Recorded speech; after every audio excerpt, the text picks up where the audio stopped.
Students, revision lecture number 3 मध्ये हे आपण पार्टनरशिप फॉर्म साठी फायनल अकाउंट्स कशा स्वरूपात तयार केले जातात त्या संदर्भात स्टेप बाय स्टेप इन्फॉर्मेशन पाहणार आहोत. ज्यामध्ये पहिला प्रॉब्लेम आपण पाहत आहोत. A and B are partners sharing profits and losses in the ratio of 2:1 respectively. A and B दोघेही पार्टनर्स आहेत, त्यांचा प्रॉफिट किंवा लॉस मधला शेअर कसा आहे पहा. 2:1 या पद्धतीने आहे. Following is their trial balance as on 31st March 2023 and additional information. Prepare trading account, profit and loss account for the year ended 31st March 2023 and balance sheet as on that date. पुढे तुम्हाला काय दिलेलं आहे पहा. Trial balance दिला 31 March 2023 अखेर. त्याच्यावरून आपल्याला trading account plus profit and loss account आणि बॅलन्स शीट तयार करायची आहे. तर पहिल्यांदा पाहूया ट्रायल बॅलन्स मध्ये जे डेबिट बॅलन्सेस दिलेत आणि क्रेडिट बॅलन्सेस दिलेले आहेत त्या संदर्भात माहिती घेऊ. ट्रायल बॅलन्स मध्ये जे आपल्याला अकाउंट्स प्रोव्हाइड केलेले असतात त्याचा आपण काय करतो, एकच इफेक्ट शो करतो फायनल अकाउंट्स तयार करत असताना. तर याच्यामध्ये लँड अँड बिल्डिंग दिले बघा. डेबिट बॅलन्सेस मध्ये ही आपली फिक्स्ड असेट आहे. आपण असेट साईडला शो करू 1,20,000. त्याच्यामध्ये ते म्हणतायत काय इन्फॉर्मेशन काय देत आहेत बघा. Into bracket addition of ₹20,000 on 1 October 2022. आता हे काय म्हणतायत, लँड अँड बिल्डिंगचा बॅलन्स टोटल किती रुपये आहे, 1,20,000 31 मार्च 2022 अखेर 23 अखेर. तर यापैकी जी एक लँड अँड बिल्डिंग आहे किती रुपयांची पहा, ₹20,000 खरेदी कधी केली, 1 ऑक्टोबर 2022 रोजी खरेदी केली. मग आता 1 ऑक्टोबर 2022 च्या अगोदर व्यवसायामध्ये लँड अँड बिल्डिंग किती रुपयांची असेल ते सांगायचं आहे आपल्याला. 1,20,000 मधून 20,000 गेले तर 1,00,000 रुपयांची लँड अँड बिल्डिंग व्यवसायामध्ये असणार आहे. दिनांक 1 एप्रिल 2022 पासून. कशा स्वरूपात घ्यायचं आहे ते मी सांगेन, कारण की याच्यावरती निश्चितच कशाचे ऍडजस्टमेंट प्रोव्हाइड केलेले असणार आहे, डिप्रिसिएशनचे ऍडजस्टमेंट प्रोव्हाइड केलेली असणार आहे. परचेसेस दिलेले आहेत 45,000 रुपये. ते आपण ट्रेडिंग अकाउंटच्या डेबिट साईडला घेणार आहोत. ट्रेडिंग अकाउंटच्या डेबिट साईडला शो करू आपण. रिटर्न इनवर्ड हे सेल्स रिटर्न आहेत. सेल्स रिटर्न आहेत पहा. सेल्सचा बॅलन्स क्रेडिट बॅलन्स असतो, तर सेल्स रिटर्नचा बॅलन्स डेबिट बॅलन्स असतो. त्यामुळे डेबिट साईडला दिलेले रिटर्न इनवर्ड किंवा सेल्स रिटर्न सेल्स मधून आपण लेस करणार आहोत. ओपनिंग स्टॉक आपल्याला माहित आहे ट्रेडिंग अकाउंटच्या डेबिट साईडला घ्यायचा आहे. सन्ड्री डेटर्स म्हणजे असे कस्टमर्स आहेत ज्यांच्याकडून आपल्या व्यवसायाला पैसे येणे आहेत, तर निश्चितच ती आपली असेट होते असेट साईडला शो करायचे. सॅलरी आपली इनडायरेक्ट एक्सपेन्सेस आहेत, त्यामुळे आपण ते कुठे शो करणार आहोत, प्रॉफिट अँड लॉस अकाउंटच्या डेबिट साईडला शो करणार आहोत 12,500.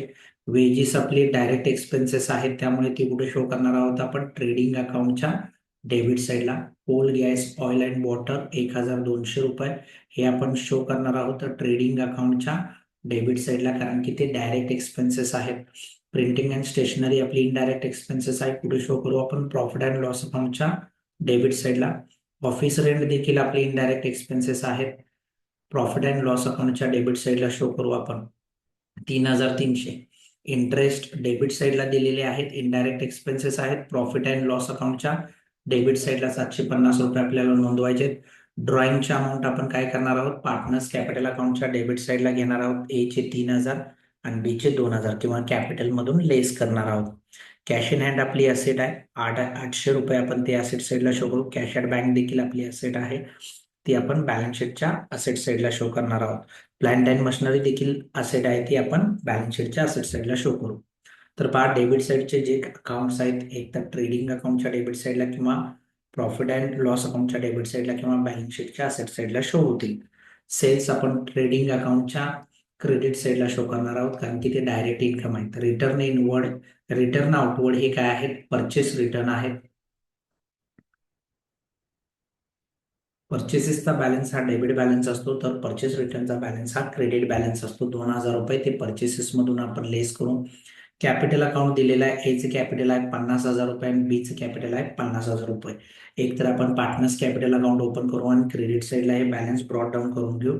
अन्यथा आपण काय करणार आहोत, बॅलन्स शीटच्या लायबिलिटी साईडला हे कॅपिटल अकाउंट शो करणार आहोत. कमिशन रिसिव्ड आपला इनडायरेक्ट इन्कम आहे, तर कुठे शो करू आपण? प्रॉफिट अँड लॉस अकाउंटच्या क्रेडिट साईडला. सन्ड्री क्रेडिटर्स आपली करंट लायबिलिटी आहे. ज्या पार्टीज कडून आपण उधारीवरती माल खरेदी केलेला आहे अशा पार्टीजना आपण पैसे देणं लागतो, तर ही बॅलन्स शीटच्या लायबिलिटी साईडला आपण शो करणार आहोत. बँक ओव्हरड्राफ्ट शॉर्ट टर्म मध्ये लोन प्रोव्हाइड केलेलं आहे बँकेनं आपल्या खात्यावरती, तर ही देखील लायबिलिटी आहे लायबिलिटी साईडला. किंवा बिल्स पेएबल देखील आपल्या व्यवसायासाठी काय आहे? लायबिलिटी आहे. ठीक आहे. आता ऍडजस्टमेंट्स दिलेत. Additional information. Stock of goods on 31 March 2022 is valued at ₹25,000. 31 March 2022 अखेर किती रुपयांचा स्टॉक आहे बघा? क्लोजिंग स्टॉक म्हणणार आहोत आपण त्याला, ₹25,000. याची नोंद आपण ट्रेडिंग अकाउंटच्या क्रेडिट साईडला घेणार आहोत आणि बॅलन्स शीटच्या असेट साईडला. आउटस्टँडिंग सॅलरी किती आहे? ₹2,000. आणि wages paid in advance to workers किती आहेत? 1,600. तर आउटस्टँडिंग सॅलरी जी आहे, सॅलरीला एक टिकमार्क करून घ्या. टिकमार्कचा अर्थ असा होतो की त्या अकाउंट्सवरती ऍडजस्टमेंट आहेत आणि आपल्याला ती जी अमाऊंट दिलेली आहे सॅलरीची ती इनर कॉलम मध्ये लिहून घ्यायची आहे आणि त्याच्यावरती नंतर ऍडजस्टमेंट करायची आहे. त्यासाठी जागा सोडायची आहे जर एक ऍडजस्टमेंट असेल तर. Wages paid in advance prepaid wages आहेत, वेजेसला एक टिक मार्क करून घेतली मी. Depreciate plant and machinery by 5% and building land and building by 10% per annum. डिप्रिसिएशनमुळे असेटची व्हॅल्यू कमी होते, तर दोन्ही इकडे टिक मार्क करून घेतलं. Land and building and plant and मशिनरीला त्याच्यावर आपण डिप्रिसिएशन घेऊ. आणि प्री रिसिव्ड कमिशन किती रुपयांचं आहे पहा? ₹1,000. तर कमिशन रिसिव्डला टिक मार्क करायचे आहे. तर टिकमार्क करून झाल्यानंतर प्रॉब्लेम व्यवस्थित रीड आउट केल्यानंतर आपल्याला काय करायचं आहे? त्याचं प्रॉपर पोस्टिंग करून घ्यायचं आहे. हे पोस्टिंग करत असताना आपल्याला सुरुवातीला काय तयार करायचं आहे बघा? In the books of messrs A and B trading account and profit and loss account for the year ended 31 March 2023 घ्यायचा आहे. तर ट्रेडिंग अकाउंट आणि प्रॉफिट अँड लॉस अकाउंट हा तयार करत असताना कंटिन्युअस फॉर्म मध्ये तयार केला जातो. फॉर एक्झाम्पल सुरुवातीला मी इथं काय शो करणार आहे पहा? फॉर्मॅटिंग मध्ये ट्रेडिंग अकाउंटची साईड असते, ट्रेडिंग अकाउंटचा पार्ट येतो सुरुवातीला. तर सुरुवातीला लिहून घेतोय मी ओपनिंग स्टॉक अकाउंट. त्यानंतर घेणार आहे मी टू परचेसेस, त्यातून लेस करणार मी रिटर्न आउटवर्ड.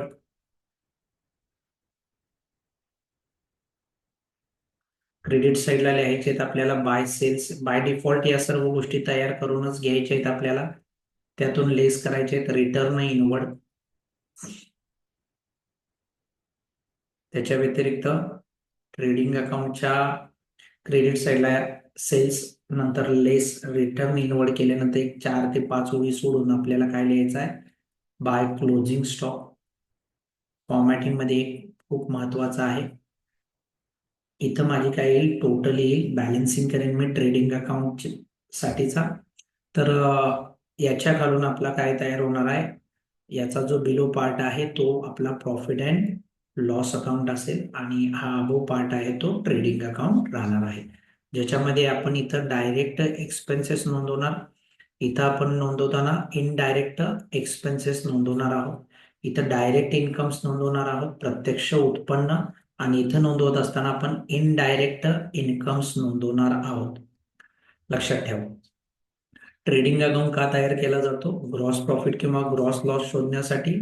आणि प्रॉफिट अँड लॉस अकाउंट का तयार केला जाणार आहे? नेट प्रॉफिट होत आहे की व्यवसायाला नेट लॉस होत आहे हे शोधण्यासाठी. तर यानंतर आपण तयार करणार आहोत कंटिन्युअस फॉर्म मध्ये पहा पार्टनर्स कॅपिटल अकाउंट तयार करणार आहोत. ए अँड बी चं कंबाईन पार्टनर्स कॅपिटल अकाउंट येईल. Credit side and debit side. पार्टनर्सचे जे बॅलन्सेस दिलेत ते मी क्रेडिट साइडला बाय बॅलन्स ब्रॉट डाऊन करून घेणार. यानंतर याची सर्व ट्रीटमेंट झाल्यानंतर जो फायनल बॅलन्स येईल तो मी कुठे शो करेन? बॅलन्स शीटच्या लायबिलिटी साइडला शो करेन. तर लायबिलिटी साइडला लिहिणार आहे partners capital account. Step by step check करून घ्या कशा स्वरूपात कोणत्या फॉर्म मध्ये मी तुम्हाला इथे डिटेल्स प्रोव्हाइड केलेले आहेत. यानंतर आपण काय करणार आहोत? पोस्टिंग पाहणार आहोत. तर ट्रायल बॅलन्स मध्ये जे पॉइंट्स दिलेले आहेत ते ते जे काय अकाउंट्स दिलेले आहेत त्याचा एकच इफेक्ट आपल्याला घ्यायचा आहे, ज्याला टिक मार्क आहे ती अमाऊंट आपल्याला इनर कॉलम मध्ये लिहून घ्यायची आहे. तर लँड अँड बिल्डिंग 1,20,000 रुपयांची दिलेली आहे, असेट साइडला शो करायचं आहे. लँड अँड बिल्डिंग ची अमाऊंट शो करायची आहे 1,20,000 रुपये. इनरला लिहिलं कारण की त्याच्यावर ऍडजस्टमेंट आहे. Next one, land and building नंतर आपल्याला परचेसेस घ्यायचे आहेत. किती रुपयांचे परचेसेस आहेत? 45,000. ते ट्रेडिंग अकाउंटच्या डेबिट साइडला इनर कॉलम मध्ये लिहून घेतले आपण. यानंतर रिटर्न इनवर्ड मी काय करणार आहे, सेल्स रेट मधून वजा करणार आहे. सेल्स आपले कोणत्या साइडला आहेत पहा, ट्रेडिंग अकाउंटच्या क्रेडिट साइडला आहेत. यानंतर ओपनिंग स्टॉक 22,000 रुपये मी ट्रेडिंग अकाउंटच्या डेबिट साइडला शो करणार आहे. सन्ड्री डेटर्स 48,000 रुपये असेट्स आहेत, असेट साइडला शो करणार आहे. ऍडजस्टमेंट नाही आहे सन्ड्री डेटर्स वरती, त्यामुळे ती अमाऊंट काय होईल, आउटर कॉलम मध्ये शो होईल. याच्या व्यतिरिक्त सॅलरी दिले 12,500, प्रॉफिट अँड लॉस अकाउंटच्या डेबिट साइडला शो करायचे आहे. प्रॉफिट अँड लॉस अकाउंट इथून सुरू होत आहे टू सॅलरी, आणि सॅलरीची अमाऊंट आहे 12,500. तर त्याच्यावरती ऍडजस्टमेंट असल्यामुळे इनर कॉलम मध्ये लिहून घ्यायचे, एक ओळ जागा सोडायची आहे. वेजेस आपले डायरेक्ट एक्सपेन्सेस आहेत 4,600, ते माझे कुठे येणार आहेत, ट्रेडिंग अकाउंटच्या डेबिट साइडला येणार आहेत 4,600. ऍडजस्टमेंट आहे, इनरला लिहून घ्यायची अमाऊंट ती. Coal, gas, oil and water हे देखील डायरेक्ट एक्सपेन्सेस आहेत, ती अमाऊंट आहे 1,200. ट्रेडिंग अकाउंटच्या डेबिट साइडला लिहून घ्या. टू कोल, गॅस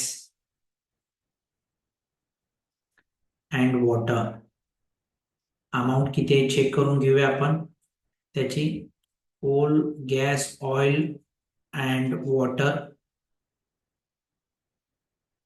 अमाऊंट येते 1,200 रुपये. ठीक आहे. यानंतर printing and stationery 2,100 profit and loss अकाउंटच्या डेबिट साइडला लिहायचं आहे. प्रॉपर पॉइंट्स कुठं चालले ते लक्ष द्या व्यवस्थित. प्रिंटिंग अँड स्टेशनरी 2,100 रुपये.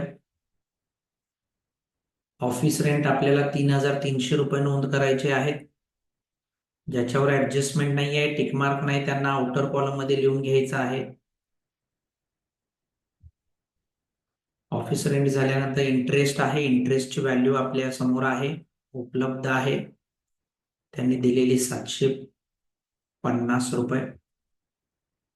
ड्रॉइंग ए ने जे काही गुड्स किंवा कॅश विथड्रॉन केलेले आहे व्यवसायातून आणि बी ने विथड्रॉन केले, त्याच्या कॅपिटल अकाउंट मधून ते वजा करणार. पार्टनर्स कॅपिटल अकाउंट आपण तयार केलेला आहे, डेबिट साइडला आपल्याला घ्यायचे आहेत ते ड्रॉइंग्स. पार्टनर्स कॅपिटल अकाउंटच्या डेबिट साइडला 3,000 रुपये आणि 2,000 रुपये.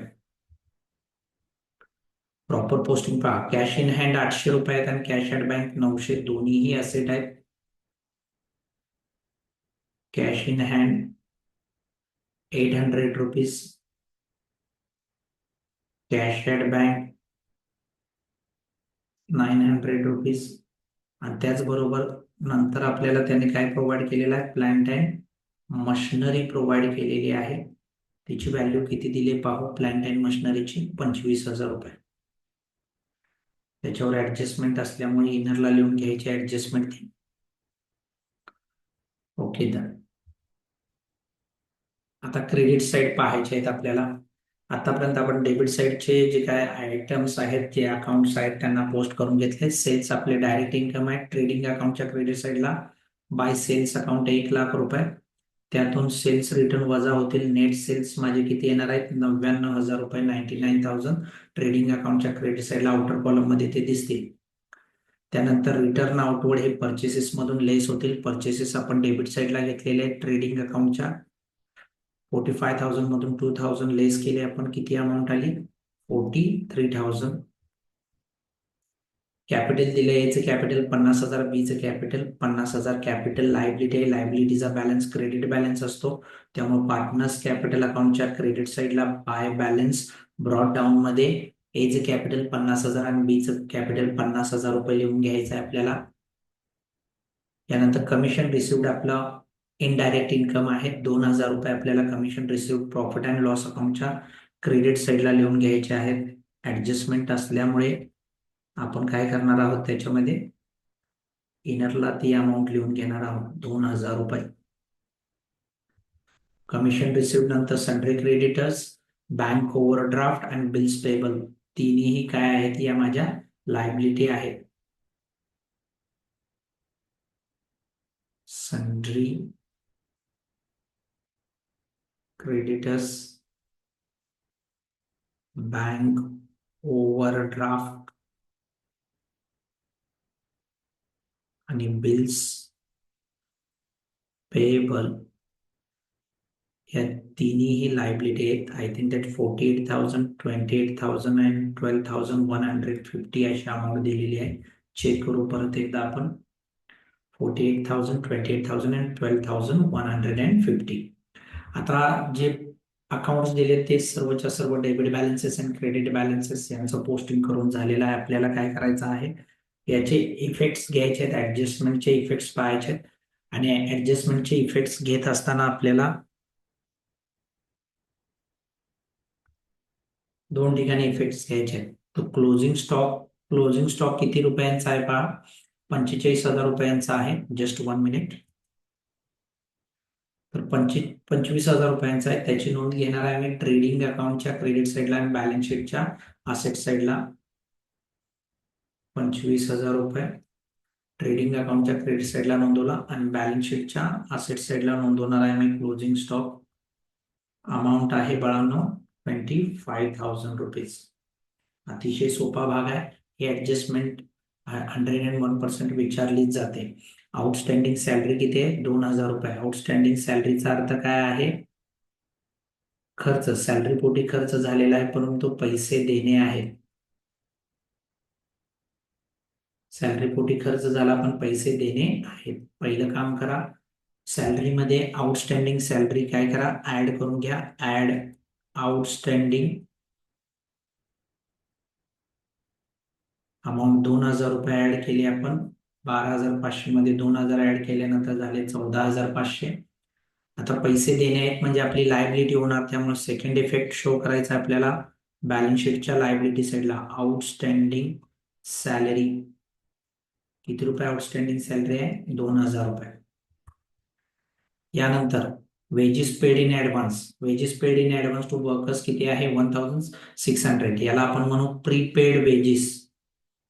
प्रीपेड वेजेसचा अर्थ काय होतो, खर्च झालेला नाही. बरोबर आहे, परंतु ऍडव्हान्स फॉर्म मध्ये पैसे दिले आहेत. ऍडव्हान्सच्या स्वरूपात पैसे दिले. आता प्रीपेड वेजेस हे नेक्स्ट अकाउंटिंग इयर साठी जे खर्च आहेत, जे या वर्षामध्ये आपण पेड केले, मग ते वेजेस मध्ये इन्क्लूड आहेत. वेजेस मधून काय करायचे, ते लेस करायचे आहेत प्रीपेड म्हणून. 1,600 रुपीज 4,700 मधून वजा करा, अमाऊंट येईल 3,000 रुपये, जे प्युअर या वर्षासाठीचे वेजेस अगेन्स्टचे काय आहेत, खर्च आहेत. आणि ते शो केले आपण आउटर कॉलममध्ये. आता प्रीपेड वेजेस काय होते, आपले असेट होते. जे काही एक्सपेन्सेस आपण ऍडव्हान्स फॉर्म मध्ये पेड करतो ते आपली असेट होते. आणि असेट साईडला शो करायचे आहेत 1,600 रुपीज. दोन इफेक्ट झालेले आहेत. आउटस्टँडिंग सॅलरीचा पहिला इफेक्ट आपण सॅलरीमध्ये ऍड केला आणि दुसरा इफेक्ट आपण बॅलन्स शीटच्या लायबिलिटी साईडला घेतला. प्रीपेड वेजेस आपण काय केले, ट्रेडिंग अकाउंटच्या डेबिट साईडला वेजेस मधून प्रीपेड लेस केले, कारण की ते या वर्षाचे खर्च नाही आहेत. सेकंड इफेक्ट त्याचा आपण बॅलन्स शीटच्या कुठे शो केलेला आहे, असेट साईडला. त्यानंतर depreciate plant and machinery by 5%. 5% depreciation count करायचं आहे मशिनरीवरती आपल्याला. लेस 5% डिप्रिसिएशन. डिप्रिसिएशन मुळे ऍसेटची व्हॅल्यू कमी होते, त्यामुळे असेट्स मधून पहिला इफेक्ट काय करायचा आहे, लेस करायचा आहे. वर्किंग नोट शो करतोय पहा मी, 5% depreciation on plant and machinery. Principal amount किती दिले बघा, मशिनरीची 25,000, त्याला डिवाइड करा 100 ने आणि इंटू करायचा आहे 5. 5 0 0 5 5 25 शिल्लक राहिले 2 5 2 10 2 12 कॅल्क्युलेशन करून घ्यायचं आहे व्यवस्थित 1250 काय करायचे आहेत लेस करायचे आहेत आपले शिल्लक राहतील 23,750 ती आउटरला अमाऊंट येईल प्लांट अँड मशिनरीची. आता डिप्रिसिएशन हा नॉमिनल लॉस आहे त्यामुळे याचा दुसरा इफेक्ट आपल्याला कुठे घ्यायचा आहे प्रॉफिट अँड लॉस अकाउंटच्या डेबिट साईडला to depreciation account. Okay depreciation account मध्ये लिहिणार मी पहिल्यांदा जो आलेला आहे तो प्लांट अँड मशिनरी जो फॉर्म दिलेला आहे त्या फॉर्म मध्येच लिहून घ्यायचा आहे 1250.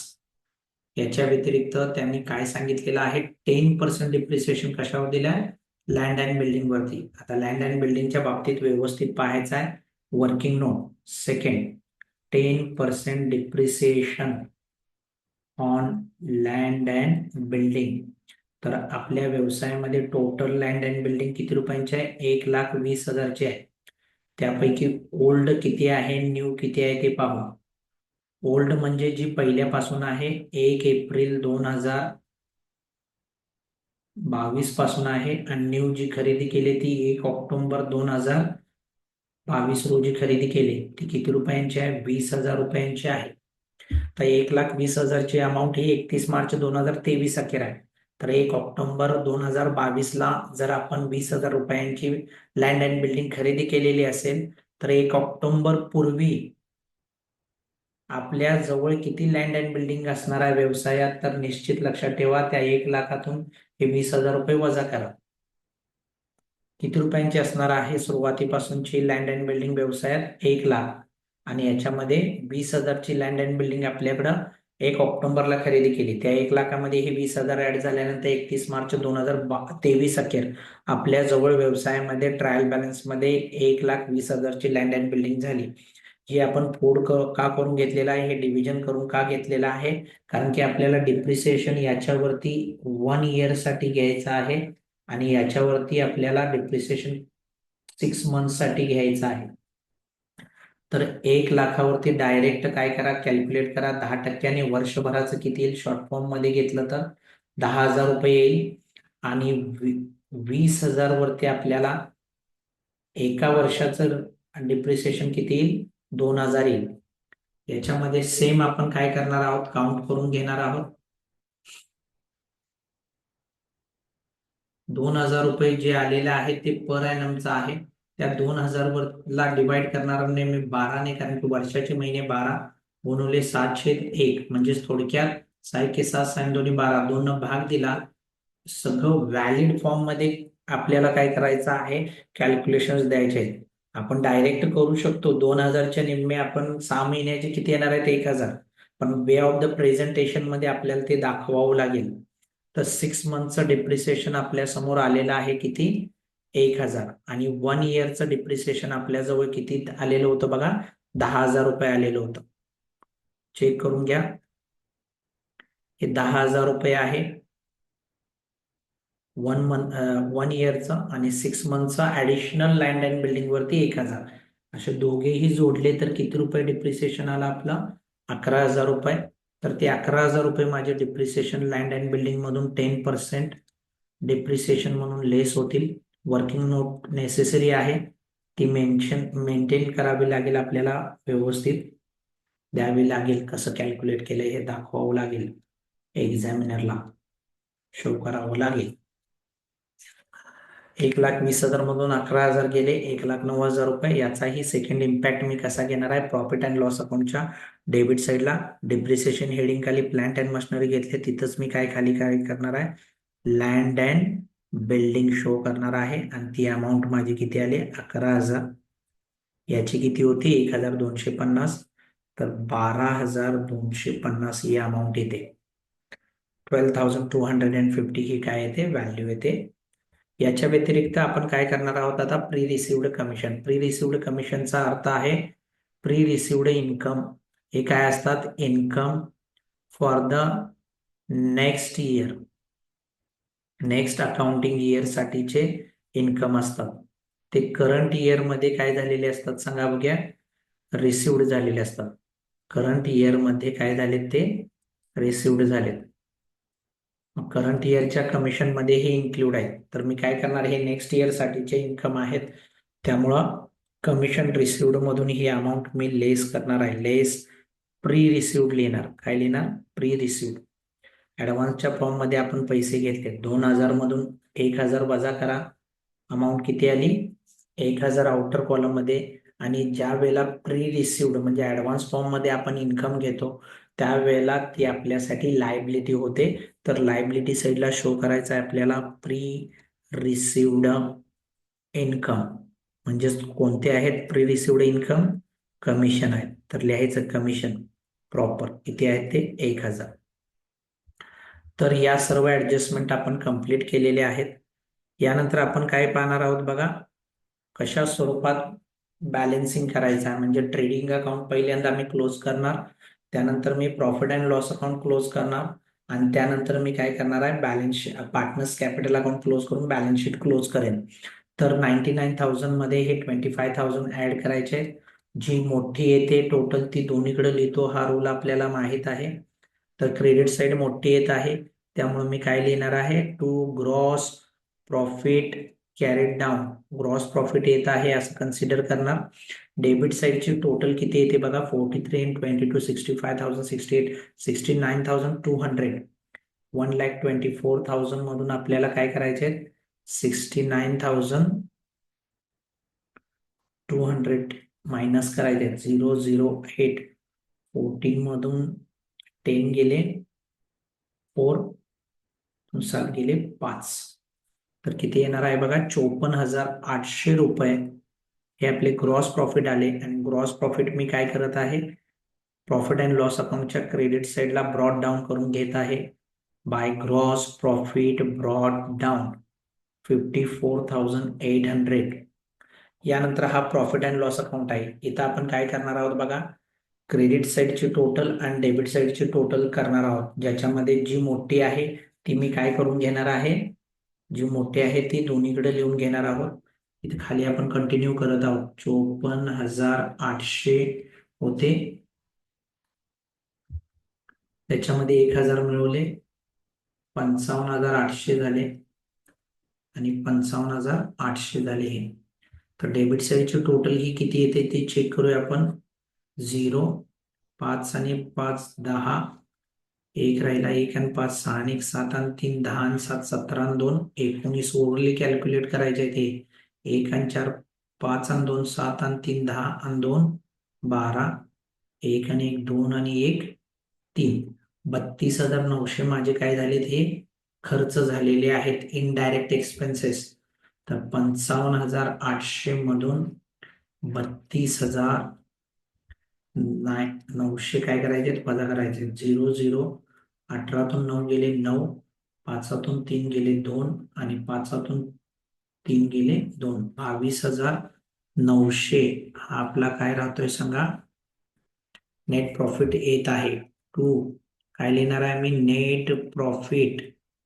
क्रेडिट साइड मोठे आले त्यामुळे कॅरीड डाऊन लिहिणार. काय काय आहेत त्यांची नावं लिहायची, एज कॅपिटल अकाउंट, आणि त्यानंतर लिहिणार आहे मी बीज कॅपिटल अकाउंट.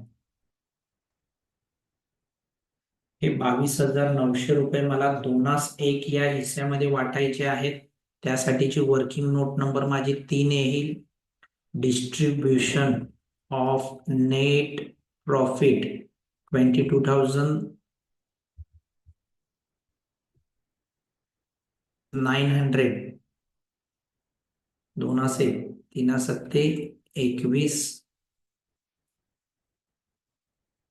3 संग 18, उरला एक 3 त्रिक 9, 3 त्रिक 9.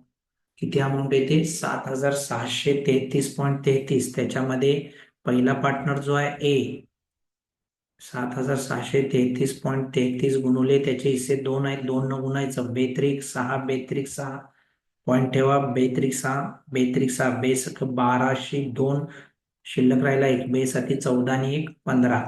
15,266.66 .50च्या वरती जात आहे म्हणून काय करणार मी, 15,267 घेणार आहे. बी च्या बाबतीत मात्र 7,633 33.33 एक हिस्सा आहे, तर एक हिस्स्यानं गुणलं तर इथे किती येतील 7,633.33 आणि त्याला कन्वर्ट आपण करणार नाही, त्याची जी अमाऊंट आहे तीच ठेवणार आहे 7,633. कारण की 0.50च्या आतला असेल तर त्याला राऊंड फिगर करायचं नाहीये आपल्याला. 15,267 रुपये आणि 7,633 रुपये ही अमाऊंट येते. यानंतर आलेला नेट प्रॉफिट हा मी काय करणार आहे, पार्टनर्स कॅपिटल अकाउंटच्या क्रेडिट साईडला लिहिणार आहे by profit and loss account या फॉर्म मध्ये. ब्रॅकेटमध्ये लिहीन नेट प्रॉफिट, कारण की प्रॉफिट हा नेहमी क्रेडिट साईडलाच पाठवला जातो. 15,267 आणि 7,633. पार्टनर्स कॅपिटल अकाउंट आपल्याला क्लोज करायचे आहे. क्रेडिट साईड मोठी येते ती दोन्हीकडे लिहायची आहे. 65,267 आणि 57,633. 65,267, 57,633 इथे लिहिणार आहे. To balance carry down, closing balance जो राहत आहे तो 65,267 मधून 3,000 ड्रॉइंगचे वजा करा, शिल्लक राहिले 62,267 आणि हे 2,000 वजा करा 57,633 मधून, तर 55,633 रुपये. तर याची नोंद आपल्याला काय करायचं आहे, बॅलन्स शीटच्या लायबिलिटी साईडला घ्यायची आहे 62,267 रुपये आणि 55,633. 7 आणि 3 10, 6 आणि 1 7 आणि 3 10, 2 आणि 1 3 आणि 6 9, 2 आणि 5 7, 5 आणि 6 11. अशा फॉर्म मध्ये ती आपण काय घेतलेली आहे, टोटल घेतलेली आहे. बघा, क्रेडिट साईड, क्रेडिट बॅलन्स आलाय पार्टनर्स कॅपिटल अकाउंट वरती, तर तो बॅलन्स निश्चितच लायबिलिटी साईडला शो केला जाईल, म्हणून आपण ते लायबिलिटी साईडला घेतलेले आहे.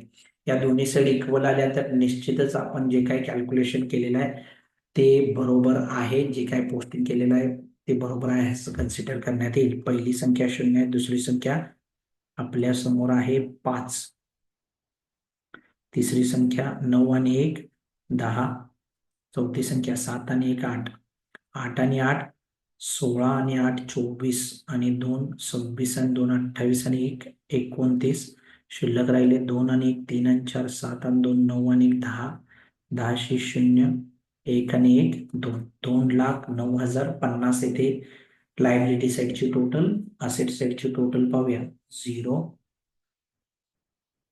5, तिसरी संख्या 8 आणि 9 17 आणि 7 24 आणि 630 झाले, शून्य ठेवले, शिल्लक राहिले 3. चौथी संख्या 3 आणि 9 12, 12 आणि 8 20 आणि 3 23 आणि 5 28 आणि 1 29, शिल्लक राहिले 2, 2 आणि 4 6, 6 आणि 2 8, 8 आणि 2 10, परत एक शिल्लक राहिला 1 आणि 1 2 घेतले, तर दोन्ही साईड इक्वल येत आहेत 2,09,050 ने. तर याच्यामध्ये आपण ट्रायल बॅलन्स मध्ये जे अकाउंट्स दिलेले आहेत त्याचे एक इफेक्ट घेतलेले आहेत, ऍडजस्टमेंटमध्ये ऍडजस्टमेंट ज्या प्रोव्हाइड केलेले त्याचे 2 इफेक्ट घेतलेले आहेत, आणि कशा स्वरूपात ट्रेडिंग अकाउंट आणि प्रॉफिट अँड लॉस अकाउंटचं प्रेझेंटेशन केलेलं आहे ते व्यवस्थित पहा. त्याच पद्धतीने पार्टनर्स कॅपिटल अकाउंटचा बॅलन्स कशा स्वरूपात बॅलन्सिंग करून तो लायबिलिटी साईडला कसा घेतला तेही व्यवस्थित पहा, आणि बॅलन्स शीट कशा स्वरूपात प्रिपेअर केलेले आहे ते पाहायचं आहे. वर्किंग नोट खूप महत्वाचे आहेत. वर्किंग नोटमध्ये ऍडजस्टमेंट्स कशा स्वरूपात त्यांना इफेक्ट देण्यात आलेला आहे, वर्किंग नोटचा उपयोग करून आपण जे कॅल्क्युलेशन्स केलेले आहेत त्या अमाऊंट्स किती आपण काय म्हणू शकतो पहा, याच्यामध्ये करेक्ट अमाऊंट्स आपण कशा शोधलेल्या आहेत तेही त्याचंही प्रेझेंटेशन आपण इथे केलेलं आहे. पहा, नुसतं इफेक्ट बरोबर असून चालणार नाही, तर त्याच्या व्हॅल्यूज देखील बरोबर असणं गरजेचं आहे. तर हे या व्हिडिओ लेक्चरच्या माध्यमातून पार्टनरशिप फायनल अकाउंट्स कशा स्वरूपात आपण सॉल्व्ह करू शकतो हे पाहत आहोत. यामधील पहिला प्रॉब्लेम झालेला आहे. नेक्स्ट प्रॉब्लेम आपण आणखीन पाहणारच आहोत. जर हा व्हिडिओ तुम्हाला आवडलेला असेल तर निश्चित व्हिडिओला लाईक करा, जास्तीत जास्त विद्यार्थ्यांपर्यंत हा व्हिडिओ शेअर करा, ज्या माध्यमातून त्यांच्याही नॉलेजमध्ये येईल आणि त्यांना देखील एक्झामच्या दृष्टिकोनातून बेनिफिट होईल. Thank you very much.